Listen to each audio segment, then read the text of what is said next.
Did you guys do the design on Canva? The design on Instagram stories? Yeah, we did. Oh my God, it looked so beautiful. So nice. Really impressed. Really impressed. I called, Annalise has just joined from my team. I called, I'm like, oh my God, we need to start doing it there. And it looked so professional, so cool, and the movement, everything. Yeah, really impressed. Really impressed. Go Canva. And Scott, talking about Canva, we're teaching digital marketing this month. So we're going to be doing a few sessions on Canva with our legends. So you guys will be very mentioned in the next 5 weeks with us. Hopefully I don't upset anyone or give false information then. And the thing is that I've been using Canva for so long, like probably from like definitely the first year. Like I've been using it for so long. I remember like until about 3 years ago, a lot of people didn't know what it was. Now it's like the new Facebook for design that everybody knows. But it's really exciting. All right, we are on time. So Paulinia, this is all yours. We are live streaming, we are recording, everyone's here. We have 17 here at the Zoom, and then we have another few already watching from Facebook. Awesome, cool. It's all yours. Yeah. And I'll be on the back. Well, 1 second before you go. We've all got sharing rights, right? Yes, everyone's got sharing rights. Cool. I am going to steal your screen. Yes. We'll stop other screen sharing, continue so that I can share for a little bit, and then we'll pass it over to our celebrity of the day, Scott. Cool. Okay, can everybody see my screen? Yes. Yeah, awesome. Cool. So welcome, welcome, welcome to our event. We're super excited because Canva is one of my favorite businesses, startups, scale-ups. I don't even know what you call you guys, unicorns in the world. So definitely, so we're honored. So when I met with Ruggero and Joselle from Open Borders, and they're like, oh my God, we do some things with Scott from Canva, I just went, oh, this is going to be incredible because our community love it. And I don't think we go for more than a week without mentioning Canva at Academy of Entrepreneurs. So thank you guys from Open Borders for organizing, and thank you, Scott, for your time. Super thank you. Just so you guys know, so this month has been the month of entrepreneurship because we realized that a lot of our community that's planning on joining Academy of Entrepreneurs, they're going, I want to join a startup while I develop my business idea. So our big focus this month has been on employability, but cool jobs that make the world a better place in startups, of course. So that's why you guys have probably been seeing on Instagram and Facebook and LinkedIn, a lot of movement and a lot of facts and tips and ebooks around entrepreneurship. One little thing, next month, our topic will be the Are You Okay? So for anyone that's interested in working on positivity, goal setting, mental health, we have partnered with 4 legends and students at Academy of Entrepreneurs.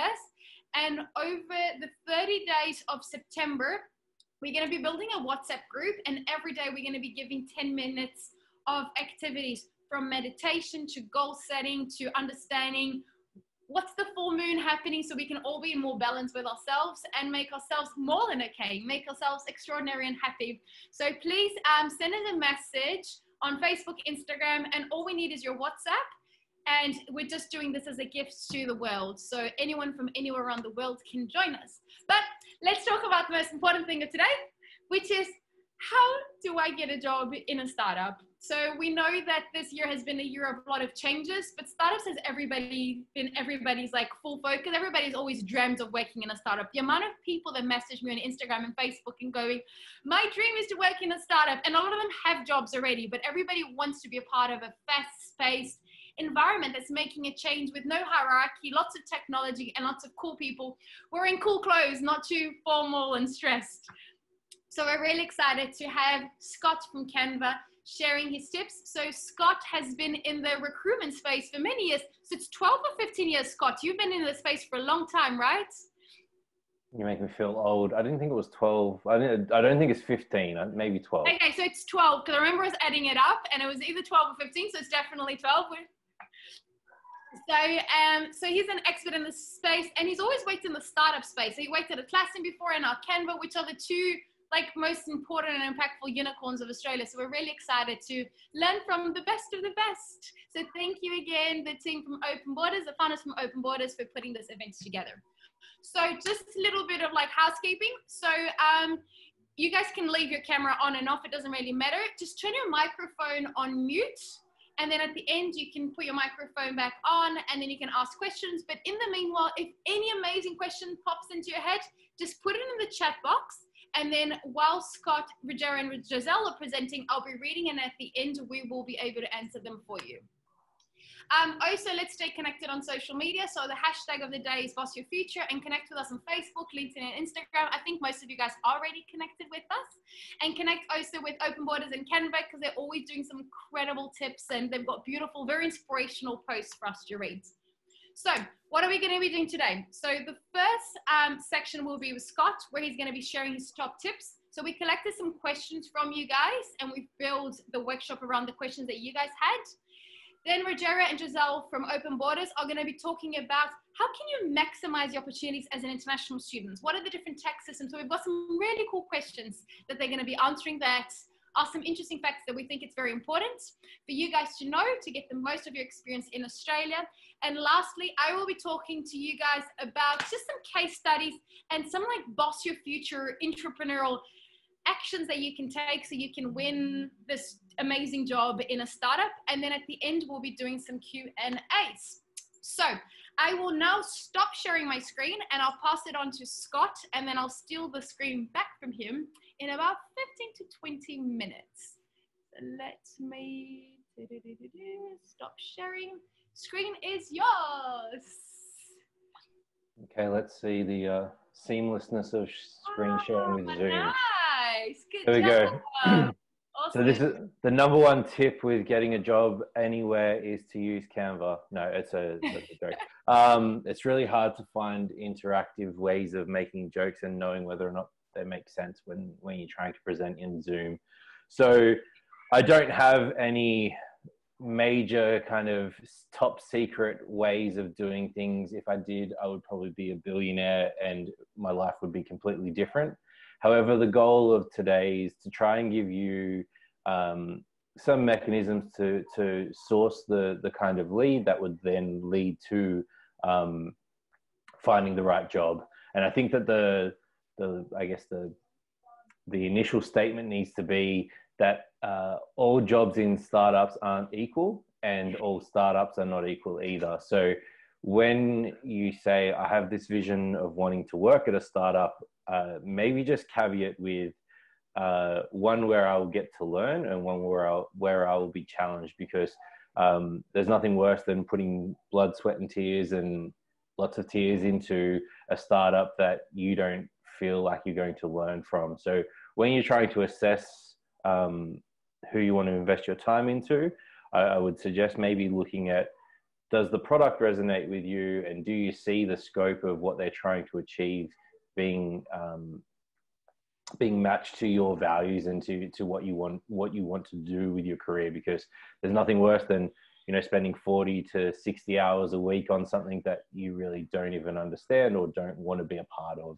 So you need to find that connection, and it may not necessarily be with the product, it may be with the team or with the people that you work with, but you need to find some reason to want to put all that effort in, because the main, I guess,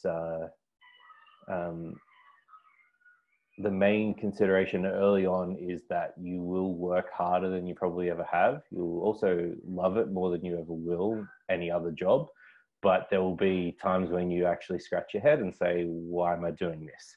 So if you don't love the product or don't have some connection with what they're trying to achieve in a holistic way, it's going to be really hard to fight through some of those battles that you'll come up with. And a lot of them are between your ears, and not necessarily a bad thing to have those concerns, but just making sure that you can push through them is probably the main thing. Now, there was only a few questions that were highlighted that were asked from the group, and I'm obviously happy to field more questions later on. However, the first one was around part-time opportunities, and I think that a lot of students have in their own mental model the restriction that they can only do 20 hours a week, so therefore they're not going to be of interest to smaller companies. And when we've spoken about this topic before, I've highlighted that some startups, particularly bootstrap startups, so people with not a lot of money, would love to have a 20-hour commitment, because A, they usually get more out of someone who works 20 hours than the pure 20 hours, and B, they may only have enough runway to employ someone on a part-time basis. So don't rule yourself out just because you can only do 20 hours, but obviously don't represent anything other than the fact that you can work 20 hours, because some companies will be very interested by it. But you need to bear in mind that positioning yourself in that way might be beneficial for that company, for their runway, and for what they're trying to achieve as a company. So be honest and upfront with that. Don't misrepresent yourself and imply that you can work 40 hours and then, you know, get the company sued or something like that. That could be a really bad way of engaging with a startup. Now, as far as finding those opportunities, that's probably the hardest part about making that connection that I described earlier, because you're going to have a whole bunch of different inputs. This center one is Sydney Startups, is a Facebook group. If you're not a member of it, I would encourage you to join. There's always people throwing up questions. It is much more of a community feel than anything else, and everyone in there tends to have some engagement where they've either run their own or they are trying to start something. A lot of the time it's a side hustle, but there's a whole bunch of people with a similar mindset. So if you go in there and you have a skill set that you think would be beneficial, and I don't mean like spam the whole channel all the time, but if you have a skill set that you think might be useful, by all means, put the details up and indicate that you can do 20 hours a week. Highlighting that to everybody will mean that, you know, it might be 6 months' time, but someone needs a social media person. They go and they search in Sydney Startup, they find that group, or that post, sorry, and they'll come and message you and say, hey, I need someone to do 5 hours a week. Are you interested? So that's one method, is obviously to actively post, and the other one would be to just join the group and then follow all the posts, because at some stage, a company will probably say, oh, I need help with XYZ project. And you can reply to the thread and say, oh, I've done XYZ, or I've done ABC, which is similar, and therefore I'd be interested in helping out. I've highlighted a couple of other options. So hopefully you recognize the Facebook and the Twitter logos. The idea behind that is, if you find a company or a product that you think makes sense and you connect to, then start following them on whatever social channels, LinkedIn and whatever else. But a lot of the time they'll publish stuff onto their Twitter, which might be an opening for you to apply, or potentially just an opening for you to demonstrate your skills. Slack groups are really good, particularly if you have a niche skill set. So if that was engineering, or if that was marketing or sales or something to that effect, you should be able to find a Slack group. It may not necessarily be within the Sydney ecosystem, but certainly a global one. And then seek out the Sydney channels and find out which ones, or the Australian channels, and find out which ones are the most relevant for you to follow. That tends to be via talking to people and finding those things out. The bottom right is Angel List. So it's kind of like, the best way to describe it is probably LinkedIn, but for a startup. So they will list what stage they're at in terms of funding, and in terms of the product and scope. You'll be able to see the team and who you're working with. So they're probably the main ones that potentially some of you haven't necessarily looked at. There is Meetup. I was going to say, like, majority of this is going to be network driven and interpersonal relationships that you'll need to build, which pre-COVID was a lot easier. I would say go and stalk Meetup and go to as many meetups as you can and talk to whoever will talk to you until you find people that make sense and want to talk to you. It's a little bit more difficult when it's all on Zoom and you don't get to meet people in real life. But obviously Meetup is still there. There's a lot of virtual events. You'll also potentially find people that you want to potentially learn from as well. So the idea there would be, if you talk to people as someone who's willing to learn and interested in finding out more, that tends to lead to more opportunities than if you've never spoken to them. So I guess what I'm trying to say is have a reach out, have a conversation with someone. It may not make sense at the time. They may not be interested in talking to you at that point, but in 6 months' time, they may have something that makes sense and would be of interest. So talk to as many people as you can virtually, in real life. Maybe just stand really far away and yell at each other, whatever makes sense. But AngelList and Slack groups would definitely be something that I'd focus on. You've got LinkedIn, so you'll notice there's similar kind of methods across all of the channels. So you can apply the same approach to the Slack idea to LinkedIn as well, but that's probably a road a little bit more traveled.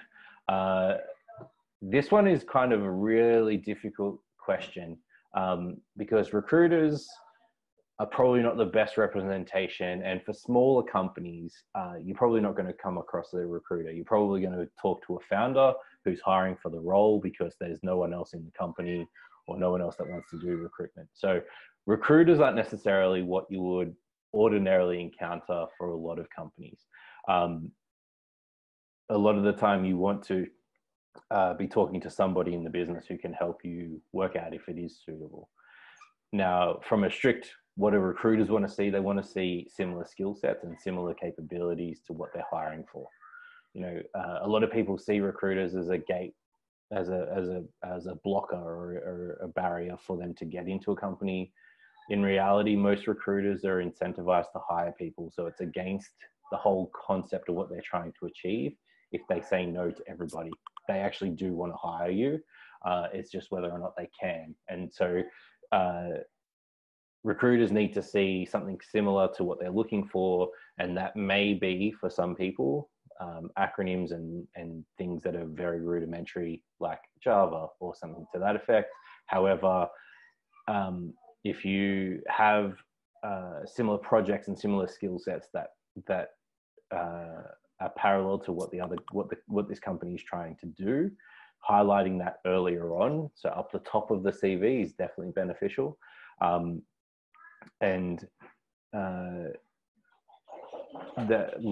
like to say desire or will is part of it. It certainly is when you're smaller and scrappier, and when you're talking to a founder, they want to know that, you know, you've researched everything, you've stalked them. Maybe not that you know where they live, but certainly that you know a lot about the product and what they're trying to achieve, because that upfront investment will certainly make you stand out versus everyone else who just clicked the apply button on Seek or Indeed or whatever. So similar projects and similar capabilities as close as possible that you can to what they're trying to achieve, the better. I think that if you consider the fact that at the moment there are a lot of applicants, this ties into the Are You Okay Day for next week. Don't take it to heart. There is a high volume of applicants and probably a much smaller pool of jobs at the moment, which makes it difficult for everybody, not just students, not just people with limitations to their work rights. However, the more aligned you are to the role, the better. So whenever people say, oh, I've applied to 150 roles and I've never heard back, it's probably because you apply with a square peg to a whole bunch of different options and nothing ever fits. So you're better off scaling that back and maybe applying to 10 roles, but scaling it to the point where you know that those skill sets you have and you can demonstrate them really easily, and tailoring that a lot more. So novel reach outs and things like that sometimes can work, whether that's, you know, people pitch a founder with an idea for their product or an improvement that they could make, or they see a user flow that they would like to change, or they, you know, they can spin up a marketing campaign and say, hey, I've seen that you launched this product and you haven't really done a lot on social. This is how I would approach it for Facebook. And being proactive in that sense, and I guess dedicating a bit of time up front will probably make you stand out over everybody else. So yeah, the short takeaway is make sure you distinguish yourself from the volume of 300 or 400 people that are applying, and whatever you need to do that, maybe don't like send it to their personal address, but certainly send them, you know, personalized notes and things like that, so that they understand that you're committed to the company and that you've already invested some time up front. So interview war stories is how I took the question of like, what's a bad thing? So I speak to anywhere from about 5 to 10 candidates every day. And I would say over 60% of them on average would say, I've not used Canva, which doesn't make any sense. Because A, it's a free product. B, they already know that they're having this call. They usually have like a couple of weeks between when they apply and when I talk to them. So it's not a surprise. But for some people, it tends to be a surprise. And I don't know why. But what I would encourage you to do is at least look at what the company does and understand what they're trying to achieve before you launch into the call with the recruiter or with that initial screen. Because there's nothing worse than saying, oh, have you used the product? And someone says, no, I watched a video, or no, I didn't sign up because I don't actually know, and I actually just applied for 150 roles.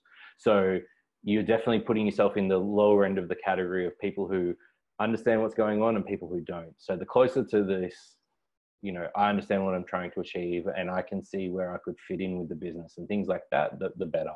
So yeah, underprepared is probably the easiest way I can describe that.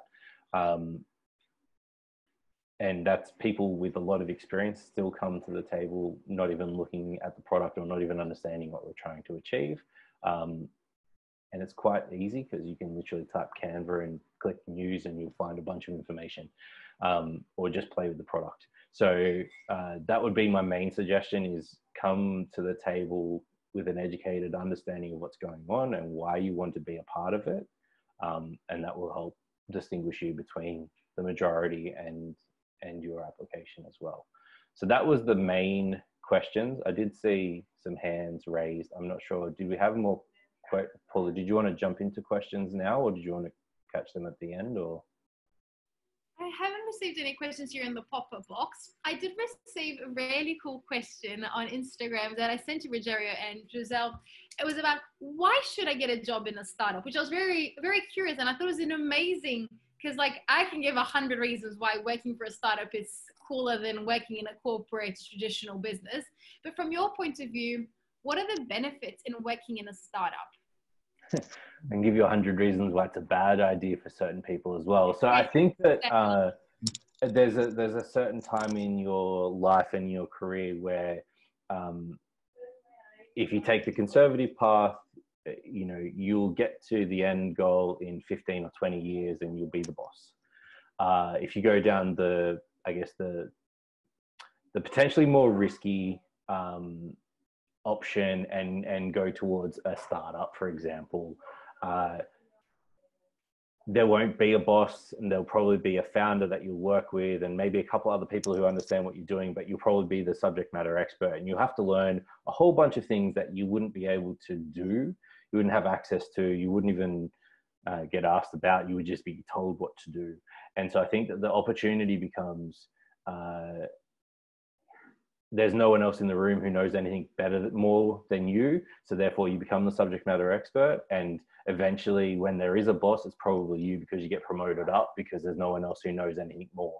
So if you are after that learning and growth trajectory at a faster pace, then that's probably the main motivator. I think that like the fact that you don't have to wear a suit or whatever else is probably good, but I don't think that changes it.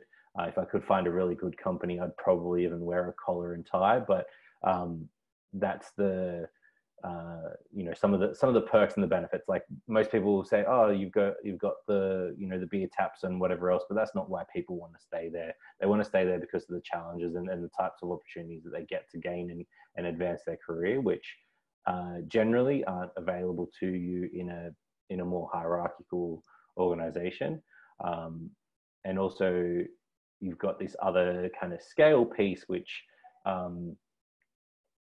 you could work at a large environment and never see those types of problems come through. So yeah, you're definitely going to be challenged. You're definitely going to be like, I meant that literally when I said the blood, sweat and tears, that you'll at points be like, what am I doing? And then there's other times where you'll be like, this is amazing. I can't believe I've just delivered this thing. And there's a lot of scope between those two extremes in emotion. But when you're winning, it's a much more,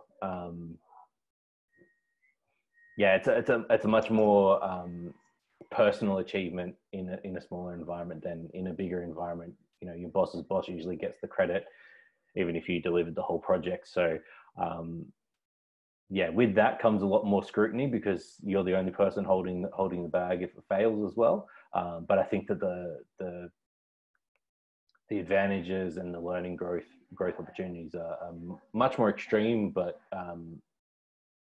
much more challenging as well.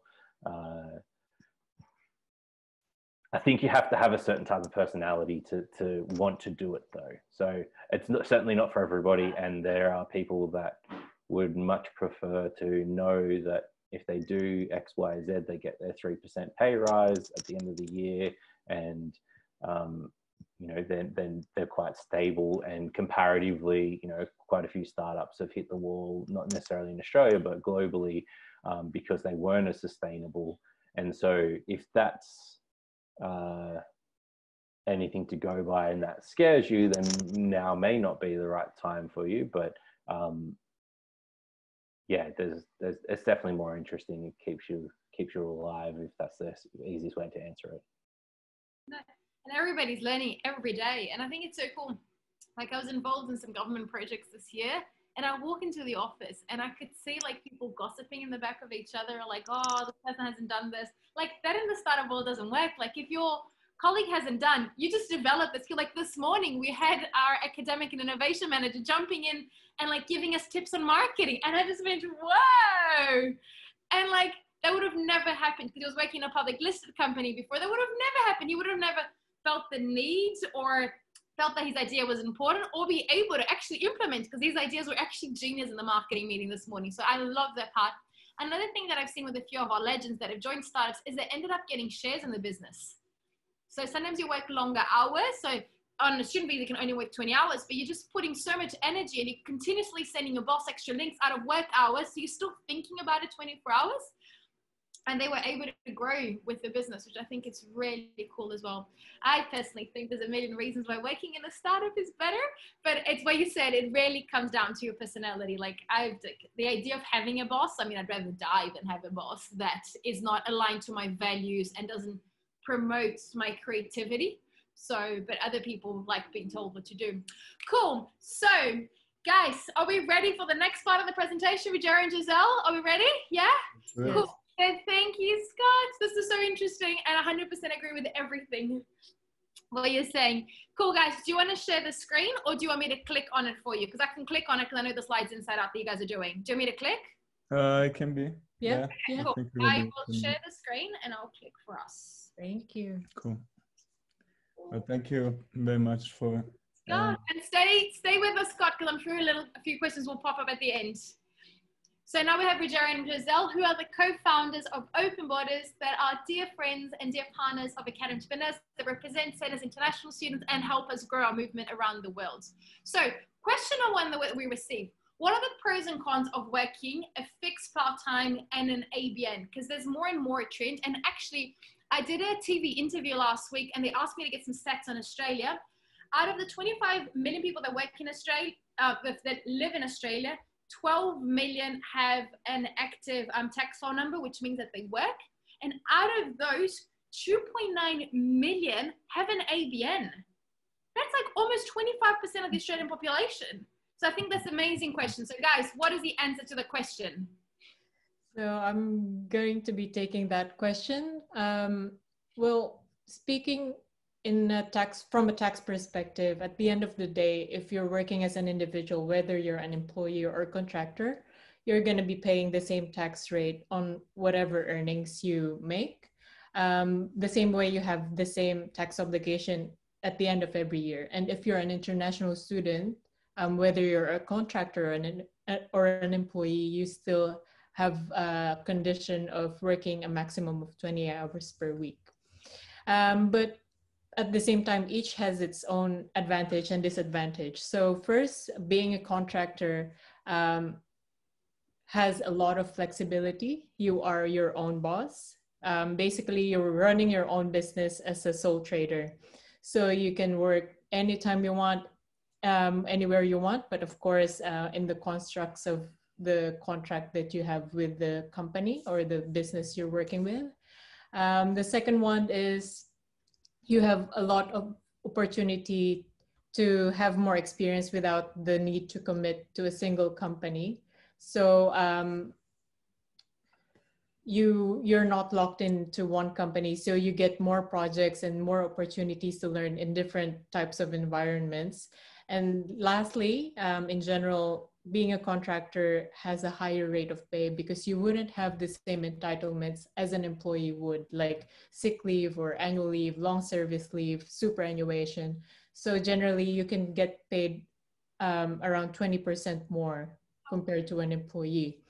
But one thing to consider is you need to be responsible for your own taxes as well. So that means you need to keep records of every earning you make, which would be you need to keep invoices and every expense you incur. So you need to keep receipts and invoices as well. And it's also very important to keep track of your tax as the year goes along, so that at the end of the year, you don't get a surprise with a big tax bill. Because when you're a contractor, there's no employer that reduces your pay with the tax every time you receive the payment. On the other hand, being an employee on a part-time basis, if you're an international student, you will have an ongoing salary regardless of whether you have clients or not. And I think that's what makes employment attractive to most students as well, because you have continuous bills and tuition fees to pay. And also you would have leave entitlements if you're a part-time employee. Your employer also will deduct your taxes every time you receive your payment. So then you wouldn't have to keep records of everything and keep track of your taxes, because the employer would do most of the work for you. And lastly, you would receive superannuation contributions. So every employer is mandated by law to pay 9.5% of your gross earnings under certain conditions as well. That's if you're earning more than $450 per month. And so the employer would pay this to your super fund that will be available to you upon your retirement. So whether you see this as a benefit or not depends on whether you're gonna stay here long term or not. Got a question. Can you have both of them at the same time? Yes, but if you work under 20 hours in total, employment and contracting, then yes, you can be an employee and a contractor at the same time, as long as you don't break any conditions of your employment contract, such as non-compete. Sometimes some employees cannot work for different companies that are in the same business. So if your employer is fine with that, then absolutely. Oh, awesome. Thank you. So we have question number 2. What is the minimum that I'm expected to get paid in an internship and in a startup? Yeah, so I'm going to take this question. So to start, this question is great to understand if internships can be paid at all. So internships can be paid or unpaid. And what determines if they're going to be paid or unpaid is the relationship that there is in place. So to understand if there is an employment relationship in place, the Fair Work Department tells us to look at the nature of the work. So for example, if the work normally is performed by paid employees, or if the business needs this work to be done, then the experience constitutes employment, and for that reason must be paid the minimum wage. And the terms applicable for that type of profession should also apply. The minimum wage is also adjusted every year. As for the 1st of July 2020, is $19.84 per hour. So that's $753.08 per week. Also, most people in Australia are covered by a modern award that sets the minimum pay rate for a particular type of work. The modern award pay rate covering your profession cannot be lower than the minimum wage. When is unpaid internship or work experience okay?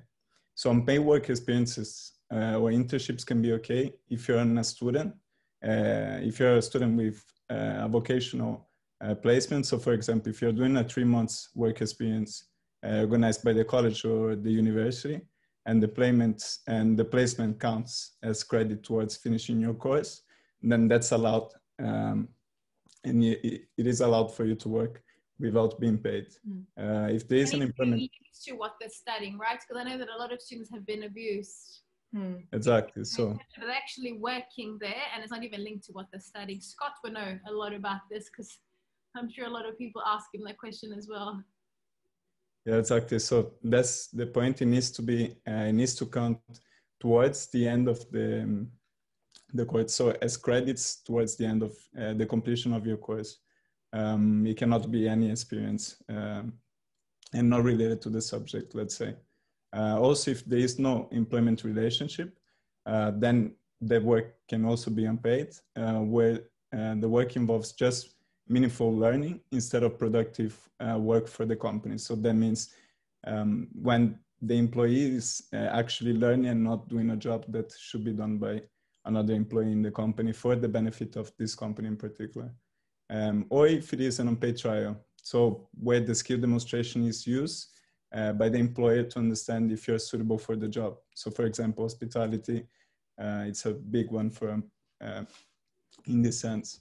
And again, it's more, you are most likely in an employment relationship if you're not performing the work for the purpose of your training, but for the benefit of the company itself. Someone else talking to us. Yeah. I've just muted. So for a startup, it works the same way, with the addition that, like you said before, your remuneration often comes also in forms of equity plus the salary. Which is an amazing opportunity, Yeah. Cool. And then we've got another question. What are my entitlements? I think Joselle slightly touched on it, but I think we can go deeper into it. What are my entitlements as an employee or a contractor? Like, what is superannuation? What are the taxes and what are the benefits? And also, I think one thing important for us to talk about, so superannuation when you retire, what happens if I'm not going to retire in Australia because I'm doing like 1 year study in Australia and I'm going to go back to France or Indonesia? So how does it work? So generally, employees have more entitlements compared to contractors. That includes their wages, their leave entitlements, that can be annual leave, sick leave, long service leave, and lastly, they also entitled to superannuation. I've mentioned before, if you earn more than $450 a month, the employer should be paying 9.5% more for your superannuation. And this should go to your super fund, not to your bank account. And you can only access this when you retire. If you do go back to your country before your retirement age and you decide to withdraw your superannuation, it would be taxed at a very high tax rate. Do you remember how much? I think 47, if I'm not mistaken. Almost half of your superannuation would end up in taxes, unfortunately. And there is no way around that if you're going back to your country and you're accessing your superannuation early. As for I heard that there's billions of dollars that students don't even know that they're eligible to get. So even though they can get half is better than nothing, because most students forget about that. Absolutely. So yeah, a lot of employers kind of abuse this superannuation because a lot of students don't know about it. And if you if you realize that your employer hasn't been paying your superannuation, you can actually go to Fair Work and they need to pay it. And once they pay, if they've paid late, your superannuation is actually accruing interest. And that interest would actually go into your super fund. So your employer would pay more superannuation for you. So yeah, very important to always check your entitlements, check your contract. And if you feel like you're not getting what you're entitled to, by all means, go to the Fair Work Ombudsman, file a complaint, or even just. I think you can just ask questions as well. I think they're pretty good with asking questions. Yeah, so yeah, absolutely. They're like, guys, for those of you that don't know, the ombudsman is like almost like a free lawyer from the government. Yeah. If you're not sure, you just call them and then just go, this is what's happening. Am I getting the right conditions? And if they think it's not, then they'll contact your boss and then they will communicate on your behalf and they'll make sure that your boss is answering all of the questions aligned to the laws in Australia. So it's a really nice service of the Australian government, and it doesn't cost anything for international students. And please use it. And if you're not sure, speak to your agent. And if they're not sure, speak to your ombudsman, because you guys are entitled to many things as an Australian would be as well. So it's very important that you fight for your rights and you treat it well and pay the right amount. Absolutely. Exactly. And also, if you have a very good working relationship with your employer, you can first ask them before going to the Fair Work. Maybe you can fix it amongst yourself. Yeah. But yeah, so for a contractor, the entitlements they would have is all based on the contract you would have between you and your between you and the business you're dealing with. So very important to always have a contract that sets out all the conditions and compensations and terms of payment.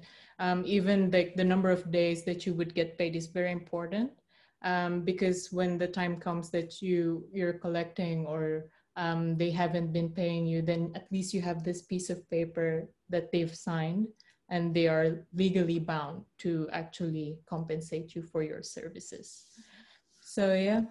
And Australia has a really nice system. Like we personally at Academy Spinners use Xero. So we can issue the pay slips and everybody can get their own reports. And then that automatically, that report goes to the government. So we almost like, we don't even need to report. The government automatically can pull everything in the cloud, which adds a lot of transparency for both us and also our team. So it's really nice. I think Australia has a really nice system to try to make things as fair as possible.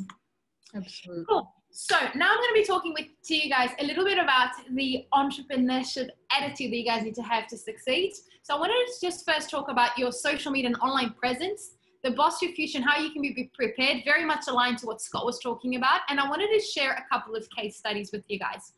So first of all, the world of recruitment has changed a lot. I don't know what country you guys are coming from, because I know some countries are still more traditional, but the world here in Australia has changed a lot.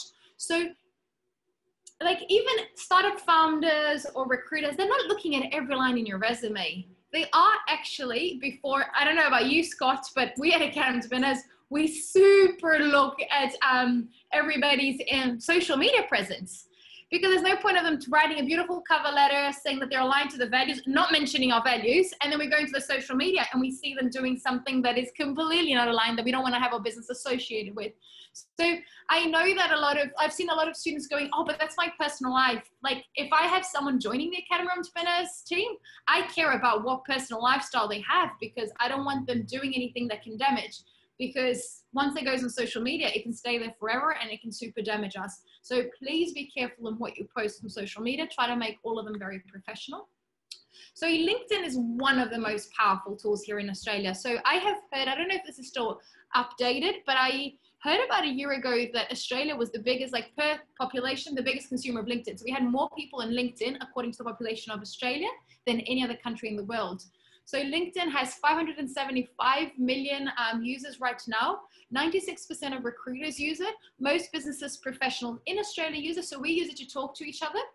Your LinkedIn profile can promote you far more than your resume. It also ranks in Google. So if you search, for example, my name, Paula Mills, it will show up on Google, and often it's like amongst the top 3 because LinkedIn has a really good like algorithm. 44% of LinkedIn users take home more than $75,000 a year, which is awesome. So it just shows how you can position yourself up there. And in Australia is where business gets done, and it's a great place for you to promote yourself. And you don't have to be promoting yourself just, oh, this is me, I am great. It could be like, if you read an interesting article aligned to what you love doing, share it there and highlight the best bits, put it in comments, and you'll start seeing that it starts building an algorithm, and you'll start connecting with people that are interested about the same topics as you, and then that can open opportunities for you guys as well. So some little tips. Your LinkedIn is not your Facebook, so it's not where you promote your social life. Use a professional photo. These days, smartphones do a great job. Get a white wall and just take a photo. Don't use selfies. Don't try to be cute, funny, or sexy on your LinkedIn. That is not the platform for those things. Make it related to your industry, especially in the banner. Make it clear and bright. Make sure that your photo is clear and bright. And look into the camera and smile, guys. Smiles are very powerful. So here are some very bad examples. So this guy's holding like a can of beer. This one's like twisted, like stretched. This girl's looking sideways. This guy's playing music. And even if you are a musician, like look straight into the camera, and you can hold your instrument. That's fine, but make sure that it looks professional. It's just not a random photo that you cropped from somewhere else. Also, do consider how it looks inside a circle, because LinkedIn and a lot of social media platforms these days are putting our faces into circles. So this is an example of a great photo that's really nice aligned, perfectly aligned in the middle, but also you can get buildings to align it around you, so which makes it really cool. Then about your description, don't leave anything blank. Talk about yourself in the first person.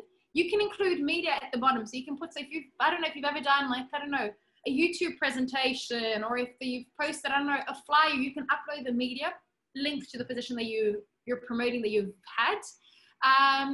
This is an opportunity to sell yourself. So be proud of your achievement, add your personality, add your tone of voice, and super, I know that most of the guests that are attending today are international students, so please check for spelling mistake and grammar.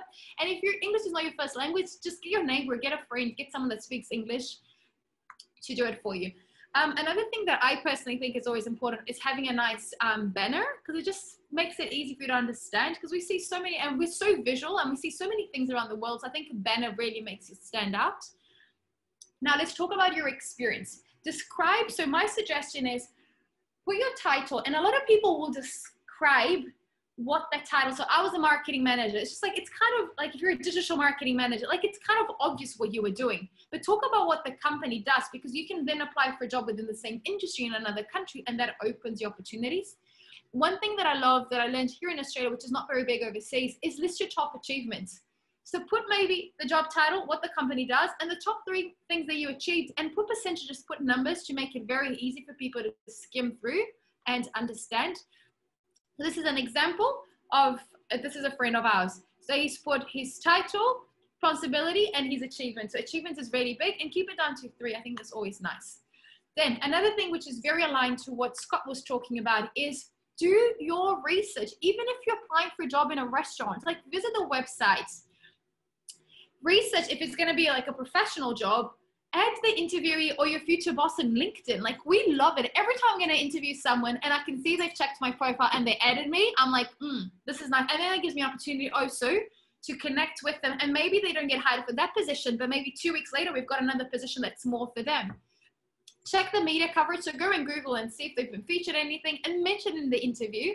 And also check the social media. So if you're going for a job at CANVA, just say, oh my God, I love the post you guys made 3 weeks ago. And then Scott will be like, wow, you scrolled all the way down to 3 weeks ago? Like, it will completely change the atmosphere in the interview. So I wanted to share with you guys an example.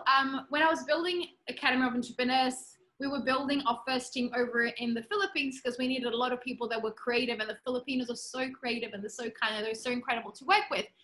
And I remember we hired a company that was filtering the applications for us. And then I went to interview this guy. And then I'm like, so what do you like about our company? And then he goes, I really like the website. And I'm like, we haven't even started building our website. We didn't even have a logo at that stage. So guys, come a tiny bit prepared. straight away, I just went, dude, we don't even have a website. So I don't think you're the right fit for the business. And maybe he had some good skills. But as soon as I saw him not only not being prepared plus lying to me, we straight away threw that application away. So please be careful. Another thing is show your interests.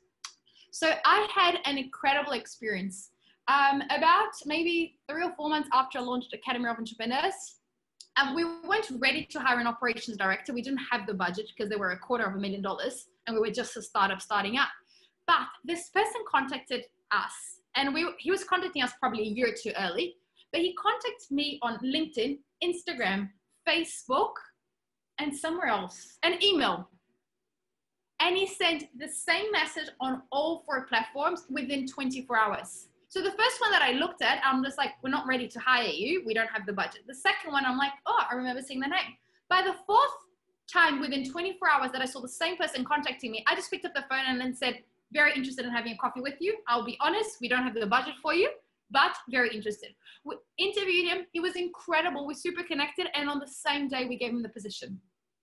Because he was so good, he was able to add value, and he worked crazy hours, crazy. And he's an ex-international student. At that time, he already had permanent residency, but he's a fighter. So it just shows, like, don't be shy about showing that you really care about the company and you're already aligned. So I super recommend you guys to go for it. And some more interesting facts. So I actually pulled this off the media this morning. I pulled it out of the news.com. A lot of jobs that you guys apply is what Scott is saying. A lot of us have seen people applying. A lot of students come to us and be like, oh, I've applied for 100 jobs last month. No one called me. Maybe these jobs don't exist. Australia has a huge, I couldn't find the exact number, but it has a huge number of fake positions. So this is just from I pulled it out of the online newspaper. So this person that worked in one of the largest recruitment agencies, she told news.com that fake jobs and even fake interviews are standard practice at a company, and that fake jobs are advertised across all industries in all levels. The reason we do fake interviews is because we don't want to wait for a real job to come up before we speak to the candidates. So don't think that you're not getting called. Maybe you're applying for jobs that don't exist, and it's people just trying to steal your resume to then sell you for a company. But then of course, when they see that you don't have local experience and you can only work 20 hours, of course they're going to prioritize the Australians that can work full time. So super recommend you guys to look at that. I don't know why this next slide is not loading. 1 second. Okay. So this one's not skipped. So the other one had, let me see if I can unzoom here and then you guys can see the next slide, because they had some tips from news.com. I can show it here. Oh, it's not showing up, but it had some tips. And one of the tips that they were saying is when you're applying for a job, make sure that it has a logo and make sure it has the person's contact details during the interview, and check the email address. If it has a Gmail or a Yahoo email, most likely it is a fake position. So don't think it's what Scott was saying with the Are You Okay month. Don't let that crash your self-esteem, because you might be applying for jobs that don't exist. So I completely agree with Scott.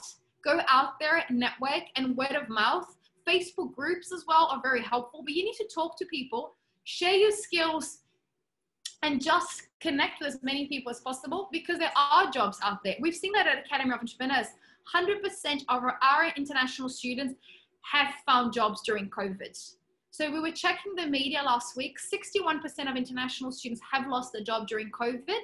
But our students at Academy of Entrepreneurs had the attitude. We had our success manager looking at the resume, opening doors, making phone calls. We networked together, and every single one of them was able to be successful. So yes, the market is a lot more competitive, like Scott was sharing with us, but jobs do exist, and we all need our teams we need good teams to work for us. Us at Academy of Entrepreneurs, we hired 6 people during the first month of COVID because we realized that there's potential of us growing, and we took on the risk. While everybody was cutting down, we took on the risk, and we had incredible people that helped us even grow the business even more. So there are companies, and I'm sure CANVA has also grown. Atlassian has grown a lot. Our friends at Google, I've seen a lot of jobs out there. Amazon, massive growth. There's a lot of amazing, exciting companies that are actually growing during COVID.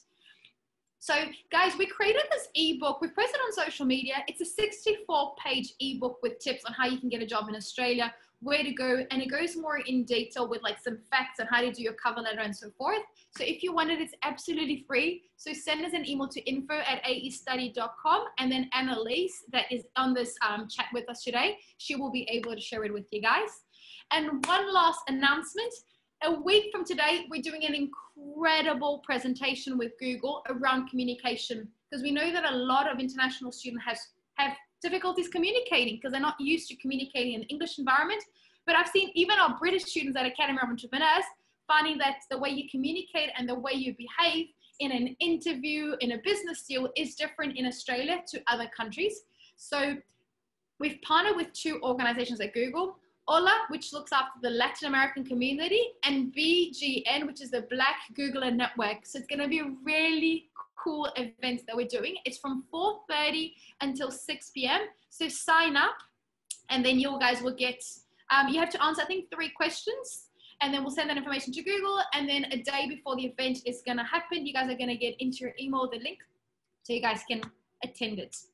Cool. So now it is time for questions. Let me stop screen and stop sharing. Oh, I can't see any questions. Can you guys see any questions?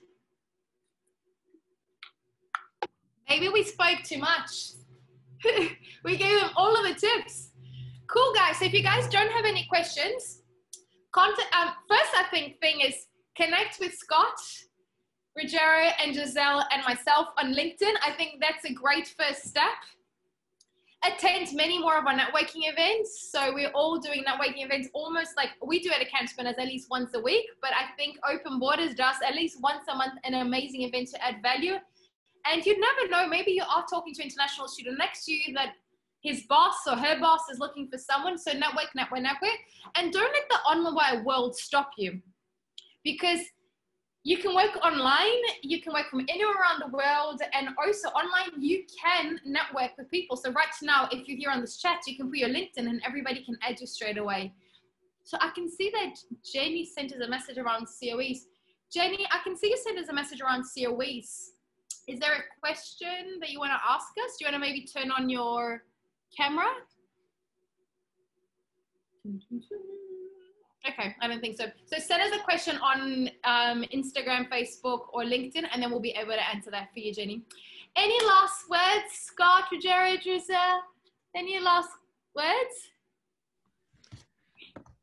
We just wanted to thank you for organizing this amazing event, and to Scott as well, and to everyone to come. Oh, thank you guys. Thank you so much for organizing. It was thanks to you that it all came together. And thank you, Scott, for donating your time, your expertise, and 12 years of experience to share with us your top tips. Thank you so much. We're super grateful. Hopefully it was useful. And yeah, thanks for making me feel old, Paula. Thanks for doing yourself. And if there is anything I can help with, feel free to ping me on LinkedIn. Oh, all these little thank yous are coming over on the side. Thanks, guys. And thank you, our community, for joining us. And thank you for bossing your future and trying hard every day to follow your dreams and achieve all of them. We're here to help you guys. So yeah, and if you can, as soon as you get good results, send us a message on LinkedIn and Instagram, because we love celebrating your success. Right, guys? There's nothing that makes us happy than seeing you succeed. So please, as soon as you get your next interview or you get the job, please send us a message. We would love to hear from you guys. Cool, a big hug. If anyone wants to watch this again, we've live streamed it on Facebook, and in about a week's time, it will also be over in our YouTube. So lovely seeing you guys. Big hugs, and I hope it was so helpful. And thanks, Scott, Giselle, and Ruggero. Big hugs, guys. Bye. Ta-ta.